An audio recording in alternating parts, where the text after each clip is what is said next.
Muy buenas tardes a todos, o buenos días, depende de cuándo se emita esto en el Congreso.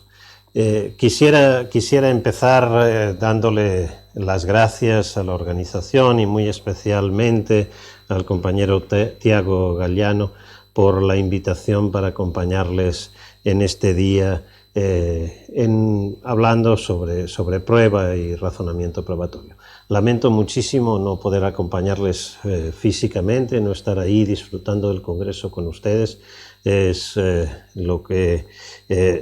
providencia que me lo ha impedido. Un pequeño accidente doméstico con el que me rompí el peroné hace un mes y me tiene todavía inmovilizado.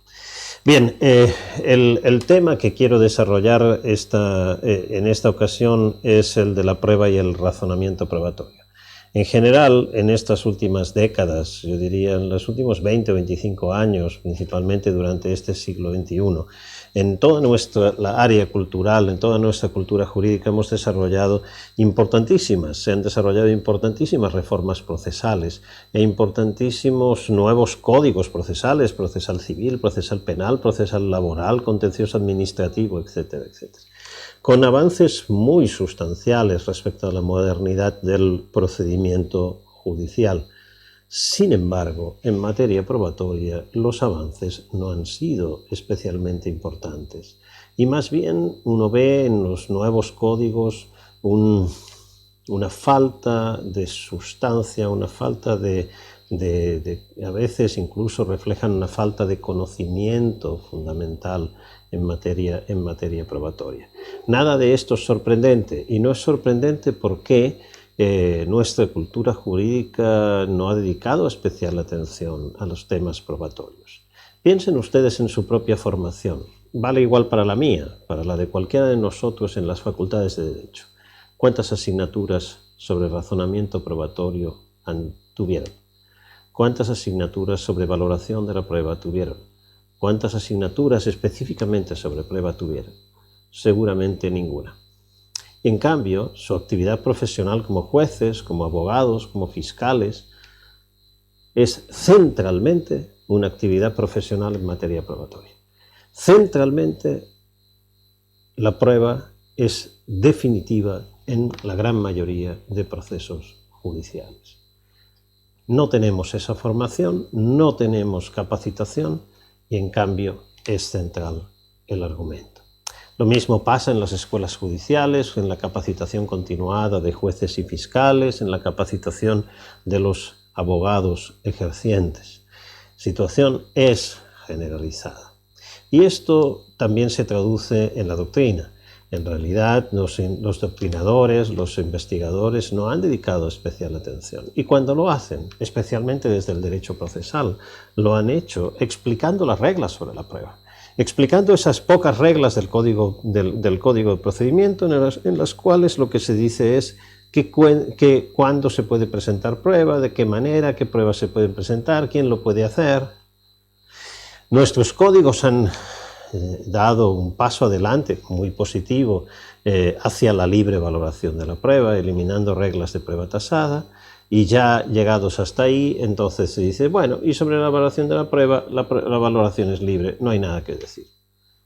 Yo creo que justo ahí donde generalmente se termina, donde se dice que no hay nada que decir, es donde empiezan todos los problemas importantes que sí hay que estudiar, que sí hay que decir y que sí hay que dedicar espacio en su capacitación.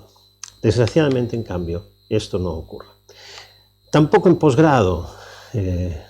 Aquí en Girona tenemos un posgrado, un máster en razonamiento probatorio que ofrecemos conjuntamente entre la Universidad de Girona y la Universidad de Génova en régimen semipresencial. Les invito a todos, por cierto, a que vean la página web del máster, que es razonamientoprobatorio.com, tan simple como esto, razonamientoprobatorio.com. Y ahí verán un máster que se ofrece con los mejores especialistas internacionales en materia probatoria. Si quieren estudiar el tema, ese es un máster principal.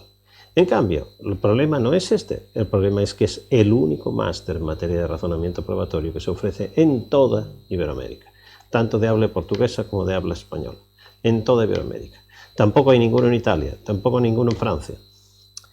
Esto no es motivo de orgullo para nosotros, no lo digo en términos que contentos estamos de ser los únicos, todo lo contrario, algo falla cuando este tema no es un tema importante. Piensen ustedes cuántos másters hay sobre derechos fundamentales, cuántos másters hay sobre derecho constitucional, sobre derecho fiscal, sobre derecho procesal en general, etcétera, etcétera. Uno solo en materia de prueba. Algo falla en nuestra cultura jurídica en este tema. Y entonces sucede que lo que estudiamos y lo que decimos y las cosas que suceden en nuestra jurisprudencia no son especialmente interesantes, no son especialmente adecuadas, crean muchos problemas conceptuales y mezclan ideas que si tuvieran una buena formación no se mezclarían. Propongo que analicemos en la sesión de hoy dos grandes tradiciones en materia probatoria, siempre en el ámbito de la libre valoración de la prueba, y con esto podremos entender algunas de estas cuestiones. Las dos grandes tradiciones de análisis de la libre valoración de la prueba son lo que se ha dado en denominar la concepción persuasiva y la concepción racionalista de la prueba. Voy a presentar esas dos concepciones y voy a hacerlo de una manera esquemática, porque si uno quiere trabajar a partir de modelos o de concepciones, siempre tiene que hacerlo así. Los distintos autores que trabajan en estas materias y que se pueden escribir a una u otra de estas concepciones siempre tienen sus matices, siempre tienen sus diferencias y si pudiéramos atender a esos matices y diferencias no podríamos identificar una concepción compartida por ellos. Para hacerlo debemos fijarnos en elementos estructurales, debemos fijarnos en cuáles son las ideas principales que comparten todos ellos. ¿Cuáles son esas ideas principales que comparten los autores de la concepción persuasiva de la prueba? Fundamentalmente cuatro, que se oponen como un espejo a las cuatro ideas que identificaré de la concepción racionalista. Las ideas fundamentales de la concepción persuasiva son las siguientes. La primera tiene que ver con qué entendemos por hecho probado. ¿Qué significa que un hecho está probado en el proceso judicial? La respuesta a esta pregunta sobre el significado, esta pregunta conceptual, es la siguiente para la concepción persuasiva. Decir que un hecho está probado en el procedimiento judicial significa que el juez, o el juzgador, el jurado, el tribunal, da igual si es un juez, si es un jurado, si es un órgano colegiado o individual, que el juzgador sobre los hechos se convenció, alcanzó el convencimiento de que esos hechos ocurrieron. Así, cuando el juzgador alcanza el convencimiento, esto es lo que significa que está probado. Por tanto, cuando alcanza el convencimiento no se puede decir que el juez se equivocó, porque eso es lo que significa que está probado. Convencimiento, íntima convicción, creencia, convicción. Y veremos también otras fórmulas, pero todas ellas apelan al elemento subjetivo de que el juez cree que los hechos ocurrieron de esa manera a partir de las pruebas que se le han presentado. Elemento subjetivo, por tanto. Y así es como cuando se pregunta cuál es el objetivo de la prueba en el procedimiento, se ha dado en contestar convencer al juez, persuadir al juez, precisamente porque decir que está probado es decir que el juez se convenció. Es interesante esto, porque si el concepto de hecho probado está vinculado con un elemento subjetivo del juez, su convencimiento, entonces el juez resulta infalible. El juez de primera instancia, quien decide en la primera instancia, resulta infalible, porque no hay espacio conceptual para poder decir que el juez se equivoca cuando se convenció. Para poder decir que el juez se equivoca necesitaríamos un criterio externo del propio juez para decir que si un hecho está probado o no está probado. Pero si en cambio que un hecho esté probado o no probado depende de que el juez se convenza, cuando el juez se convenza ya no hay nada más que decir. El segundo elemento es una concepción muy fuerte del principio de inmediación. El principio de inmediación exige, como todos sabemos, que el juez esté presente en la práctica de la prueba. Y el asunto es, ¿y para qué queremos que esté presente en la práctica de la prueba? Bien, pues el para qué, que aquí es fundamental, se responde de esta manera. para que sea la práctica de la prueba la que funde su convicción, la que cree su convicción, la que fundamente el convencimiento del juez respecto de los hechos. Pero claro, si esto es así, entonces nadie que no haya estado presente en la práctica de la prueba, es decir, ningún otro juzgador externo, tercero, que no haya estado presente en la práctica de la prueba, puede evaluar la prueba. Lo que supone un límite, por supuesto, al control por parte de terceros. Pero no solo, por supuesto, si el juez que estuvo presente en la práctica de la prueba fallece, se enferma, es trasladado, otro juez que tome su lugar deberá empezar de nuevo el procedimiento porque tiene que haber estado presente para tomar la decisión. Pero también un juzgador de segunda instancia no puede revisar la decisión probatoria tomada por el juez de primera instancia porque no ha estado presente en la valoración de la prueba. El principio de inmediación se convierte no solo en un principio exigente de que el juez esté presente en la práctica de la prueba, sino también en un principio excluyente del control probatorio por parte de terceros que no estuvieron presentes en esas pruebas. El tercer elemento es la falta o la ausencia de exigencia de motivación en materia de hechos. De hecho, en nuestra tradición prácticamente sobre los hechos no se ha motivado. Se motivaba la quaestio iuris, se motivaba las decisiones interpretativas, se motivaba la selección de las normas aplicables. Pero sobre los hechos, bueno, fórmulas más o menos genéricas del tipo, pues, propuestas admitidas y practicadas todas las pruebas en el procedimiento con cumplimiento de los principios de legalidad, licitud, bla, bla, bla, se consideran probados los siguientes hechos. Y ahí va una lista, pero esto no es motivar por qué están probados, esto es simplemente decir cuáles son los hechos que se estiman probados.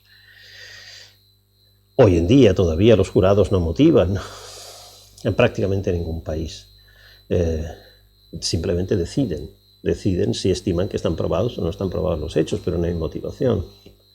Y en cambio, cuando se exige la motivación y cuando no siendo jurados sino jueces profesionales se obliga a la motivación, la práctica general es que nuestros jueces más bien hacen incluso largas sentencias en materia de hechos, pero relatando, bueno, la parte sostuvo esto, se hicieron estas pruebas, el testigo tal dijo esto, el testigo cual dijo esto otro, y por todo el final declaramos probados estos hechos. Pero esto simplemente es un relatorio de las pruebas que ocurrieron y una conclusión, sin establecer vínculos justificativos entre las pruebas y las conclusiones, en qué se justifica que hayamos considerado aprobados estos hechos y en qué en cambio se justifica que estos otros hechos no los hayamos considerado aprobados.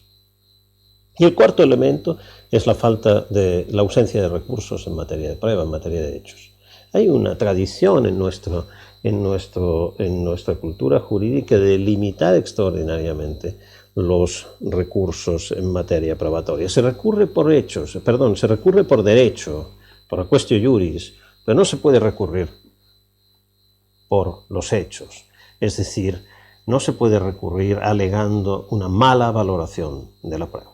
¿Por qué no se puede recurrir alegando una mala valoración de la prueba? Porque el juez de primera instancia es infalible. Porque el juez de primera instancia no se puede equivocar. Porque no tenemos criterios para poder decir que se equivocó cuando se convenció. Y por tanto, si no tenemos esos criterios, ¿para qué va a haber recursos? Pero no solo eso, porque el juez de segunda instancia no tiene inmediación con las pruebas y por tanto no puede revisar la valoración de una prueba respecto de la que no ha tenido inmediación. Y aún más, y porque no hay motivación. Y si no sabemos las razones que justifican por qué se produjo la sentencia que se produjo, entonces ¿cómo podemos evaluar si es correcta o no es correcta? Por tanto, la ausencia de recursos es perfectamente coherente con los elementos que vienen anteriormente. Y esto se ha ido rompiendo parcialmente en estos últimos años, pero todavía, por ejemplo, se sostiene no se puede llegar a casación sobre los hechos, solo sobre la quaestio iuris, o no en apelación, los tribunales de apelación no pueden revisar, están limitados por la inmediación, solo en casos de una valoración de la prueba absurda podrían pudieran entrar. Es decir, se ha abierto un poquito la puerta de la entrada de recursos en materia probatoria, pero una puerta que solo está ligeramente entreabierta. Estos son los elementos, digamos, que conforman la concepción persuasiva de la prueba, y que es la concepción, yo diría, tradicional, que nos viene desde la Revolución Francesa, hace ya muchísimos años, y que se asentó en toda nuestra cultura jurídica. Claro, y que además explica la falta de capacitación en esta materia. Si decir que algo está probado es decir que el juez se convenció honestamente, entonces, ¿qué es lo que hay que enseñar? ¿Qué hay que enseñar en materia probatoria? El juez, dice la ley de enjuiciamiento criminal española, debe valorar en conciencia, nada más, y sobre la conciencia no hay nada que enseñar. ¿No? Y esto, creo, está en la base de por qué esta materia no está adecuadamente desarrollada en nuestras capacitaciones. Concepción racional de la prueba, que se ha ido abriendo espacio en estos últimos 20 o 25 años también en nuestra cultura jurídica. Características principales de esa concepción, también 4, y que son como un espejo exactamente las opuestas de las 4 que hemos visto para la concepción persuasiva. Las 4 características son las siguientes. La primera responde de nuevo a la pregunta ¿qué significa que un hecho está probado en el procedimiento judicial? Pero la respuesta es muy distinta de la anterior. ¿Qué significa aquí? Significa que tenemos corroboración suficiente a partir de las pruebas existentes en el expediente judicial. Que la hipótesis de la culpabilidad o de la inocencia, la hipótesis del actor o la hipótesis del demandado, ha tenido corroboración suficiente a partir de las pruebas presentadas en el expediente. Esta es la idea fundamental. Y esto exige desarrollar qué significa que una hipótesis está corroborada y cuándo es suficiente. Eso nos abre otros temas de estudio que desgraciadamente no podré desarrollar en esta charla de hoy, pero que son muy importantes. El mecanismo de la corroboración es todo lo que tenemos que estudiar para hacer una buena valoración de la prueba, y la suficiencia nos reconduce a los estándares de prueba que normalmente nuestras legislaciones desarrollan de un modo extraordinariamente deficiente. Corroboración suficiente. Pero la corroboración suficiente es una relación entre las pruebas y la hipótesis, no entre las pruebas y la cabeza del juez o las hipótesis y la cabeza del juez. No importa el convencimiento judicial, es totalmente irrelevante el convencimiento judicial a los efectos justificativos. El juez se puede haber convencido y estar equivocado, o el juez puede no haberse convencido y estar equivocado porque en cambio sí había corroboración suficiente. Por tanto, el asunto es fundamentalmente en qué medida las pruebas existentes justifican las conclusiones desde el punto de vista probatorio. Y esto está mediado por la idea de corroboración, no por la idea de convencimiento, no por la idea de convicción, creencia, valoración en conciencia, ni nada que se le parezca. Se mantiene el principio de inmediación también en la concepción racional de la prueba, pero en una versión mucho más débil. ¿Para qué queremos la inmediación?, preguntaba antes. Bueno, pues no es ya para fundar el convencimiento del juez. Ahora queremos la inmediación para que el juez pueda participar integralmente en el desarrollo de la práctica de la prueba, ordenando el procedimiento y garantizando el principio de contradicción en la práctica de la prueba.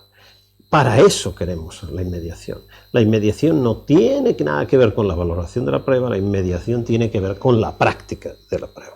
Y por tanto reubica en la importancia de la inmediación. ¿Quiere esto decir que es solo exigente, un principio exigente de la presencia del juez en la práctica de la prueba, pero no un principio excluyente de la valoración o del control probatorio por parte de terceros que no estuvieron en la práctica de la prueba? ¿Necesito yo haber estado presente en la práctica de la prueba para poder decir que una práctica de la prueba está mal hecha, que una valoración de la prueba está mal hecha? Depende. Hay que distinguir en la valoración de la prueba dos aspectos, los aspectos que dependen de la percepción y los aspectos que dependen de las inferencias probatorias. Imaginemos la valoración de la prueba testifical. Bueno, hay una parte que depende de la percepción, es decir, de lo que el juez ha oído y comprendido de lo que ha dicho el testigo. Y una parte que depende de inferencias probatorias que realiza el juez a partir de lo que dice el testigo y de la credibilidad del testigo respecto a las conclusiones probatorias a las que alcanza. Evidentemente, si el juez dice que el testigo A afirmó algo, o no dijo o no afirmó algo, nadie lo puede revisar a no ser que tengamos una grabación de la declaración testifical. Si hay una grabación videográfica y en sonido y en audio y imagen de la declaración testifical, alguien que no ha estado presente en la declaración puede controlar perfectamente y decir, oiga, el juez en su sentencia dice que el testigo no afirmó tal cosa, pero en cambio véase en la grabación que sí lo dijo. O el juez en su sentencia dice que el testigo tal afirmó tal cosa, pero en cambio véase en la grabación que no lo dijo. Por tanto, las cuestiones de percepción también pueden controlarse si tenemos el mecanismo técnico de las grabaciones. No siempre se tiene, creo que habría que desarrollarlo siempre. En cambio, los controles inferenciales no dependen ni tan siquiera de esto. Imaginemos que el testigo es una persona que se dedica a la prostitución. El testigo ha sido testigo de un accidente de tráfico, estaba ahí parado o parada en la acera, de hecho es el lugar donde ofrece sus servicios y frente a la persona ha ocurrido un accidente de tráfico. Ha podido observar perfectamente cómo sucedió el accidente y lo declara como testigo en el procedimiento. Pero el juez de primera instancia no atribuye credibilidad a este testigo bajo la premisa de que una persona que se dedica a la prostitución es una persona que se dedica a una actividad inmoral y por tanto no es creíble. Necesito haber estado presente en la práctica de la prueba para decir que la inferencia probatoria que realiza el juez, que va de persona que se dedica a la prostitución a no es creíble lo que dice respecto del accidente, es una inferencia equivocada, es una inferencia no fundada. No necesito estar ahí, no necesito haber estado ahí. Necesito haber estado en la práctica de la prueba para decir que si el juez de primera instancia concluye atribuyendo la realización de un cierto hecho, un cierto acto a una persona, cuando en realidad no se han realizado las pruebas necesarias para ubicar a esa persona en el lugar en que ocurrieron los hechos, esta es una inferencia mal fundada. No lo necesito. Siempre podemos controlar las inferencias probatorias si disponemos de una adecuada motivación que permita observar cuál es el razonamiento seguido por el juez de primera instancia. Y por tanto, la inmediación no es una manera de impedir el control por terceros, el control por tribunales superiores. Pero claro, se exige motivación. Necesitamos motivación. Y este es el tercer elemento. ¿En qué va a consistir ahora la motivación? La motivación consiste en demostrar que las pruebas presentadas corroboran suficientemente los hechos, con el estándar de prueba, bajo el estándar de prueba aplicable a ese tipo de hechos, es decir, el nivel de suficiencia previsto por el estándar de prueba. Esto es lo que debe demostrar la motivación, por tanto debe justificar que se cumple el estándar de prueba a partir de las pruebas existentes.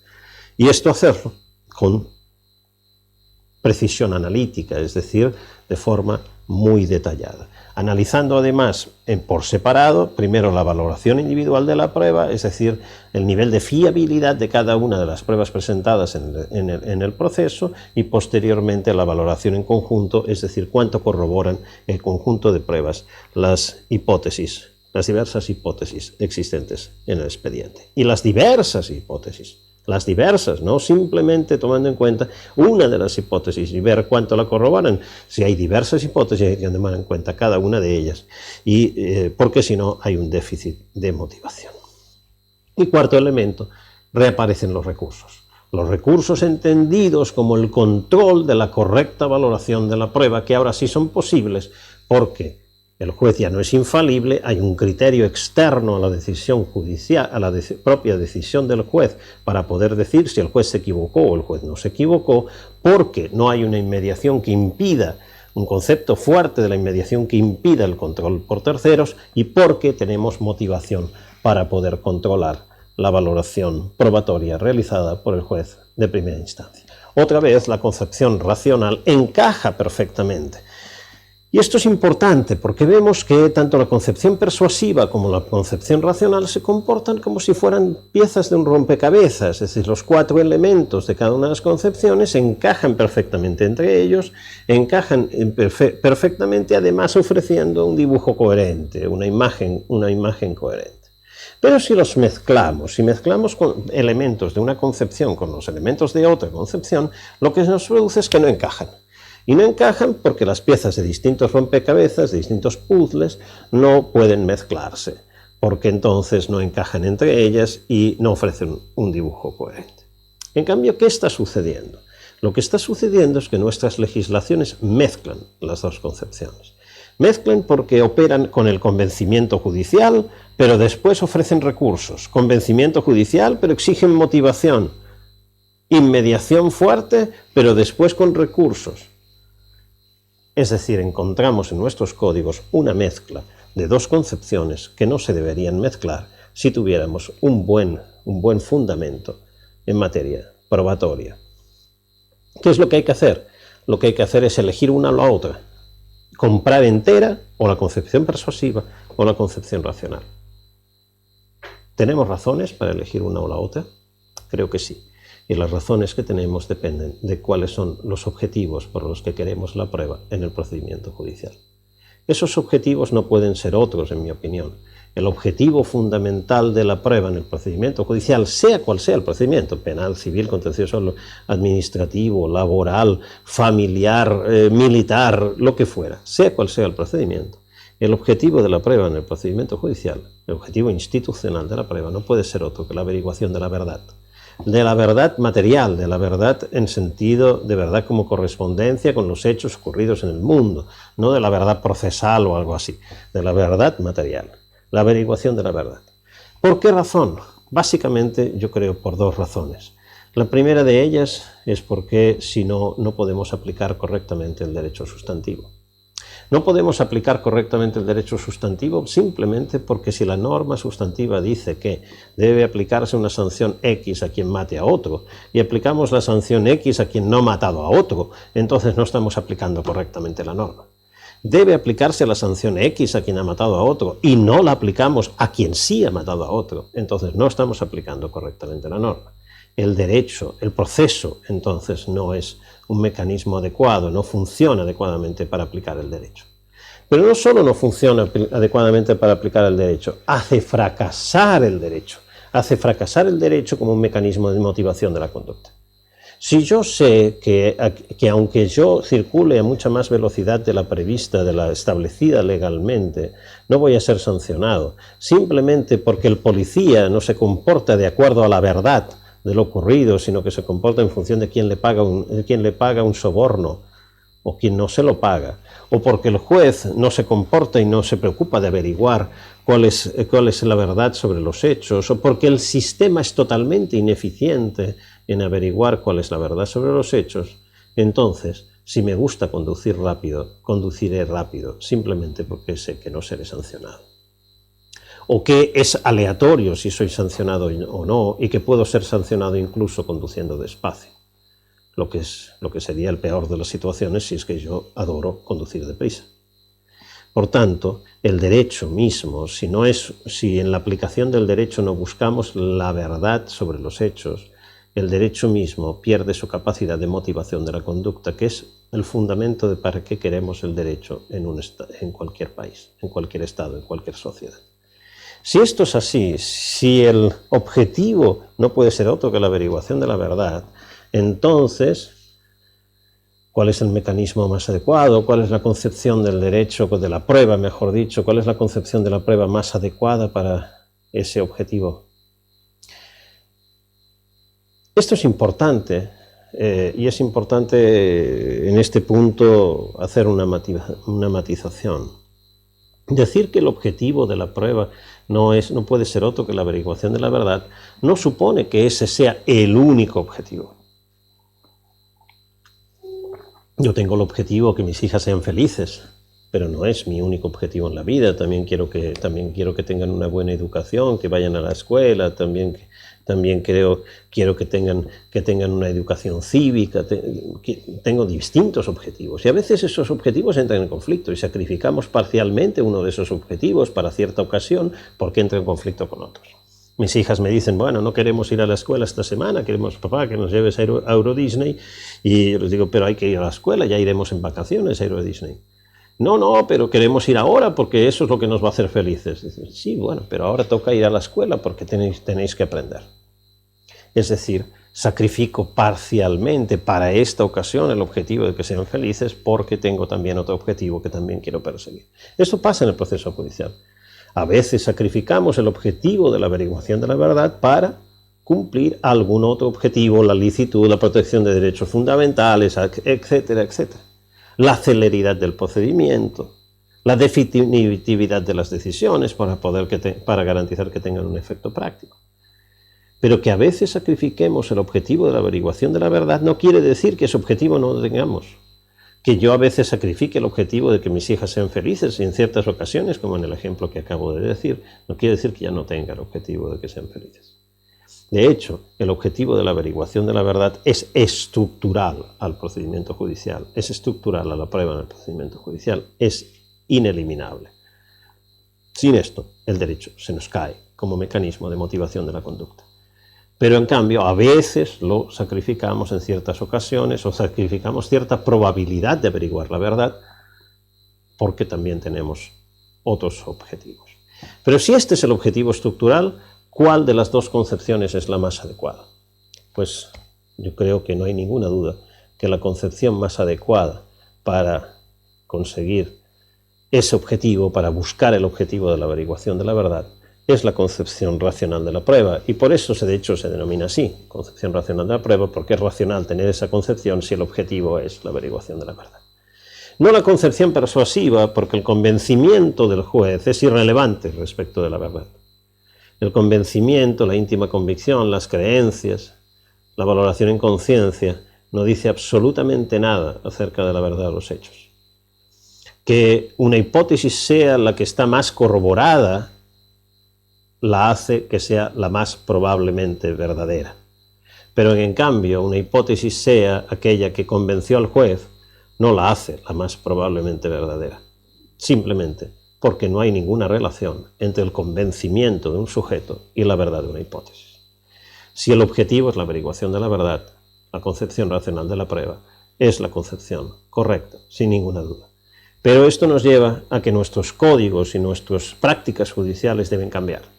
Debe cambiar nuestra concepción de la inmediación, debe cambiar nuestra concepción de la contradicción, debe cambiar nuestra concepción de la oralidad, debe cambiar nuestra concepción de la práctica de la prueba, debemos de cambiar nuestros códigos en materia de admisión de pruebas en muchos aspectos, debemos cambiar nuestra forma de desarrollar la práctica de las pruebas en muchos aspectos y debemos sobre todo desarrollar criterios de suficiencia probatoria para poder justificar nuestras decisiones en materia probatoria. Esto quiere decir estándares de prueba bien formulados, cosa que a día de hoy todavía no tenemos en ninguna de nuestras legislaciones. Y este es un problema fundamental y solo llegaremos a resolverlo cuando aprendamos que el razonamiento probatorio es central en la actividad de cualquier jurista práctico o teórico, y que sin una adecuada formación en la materia estamos más cojos que mi pierna con el peroné roto. Muchísimas gracias a todos. Lamento muchísimo de nuevo no estar acompañándoles, sobre todo porque además ahora podríamos abrir un debate que seguramente podría ser muy fructífero.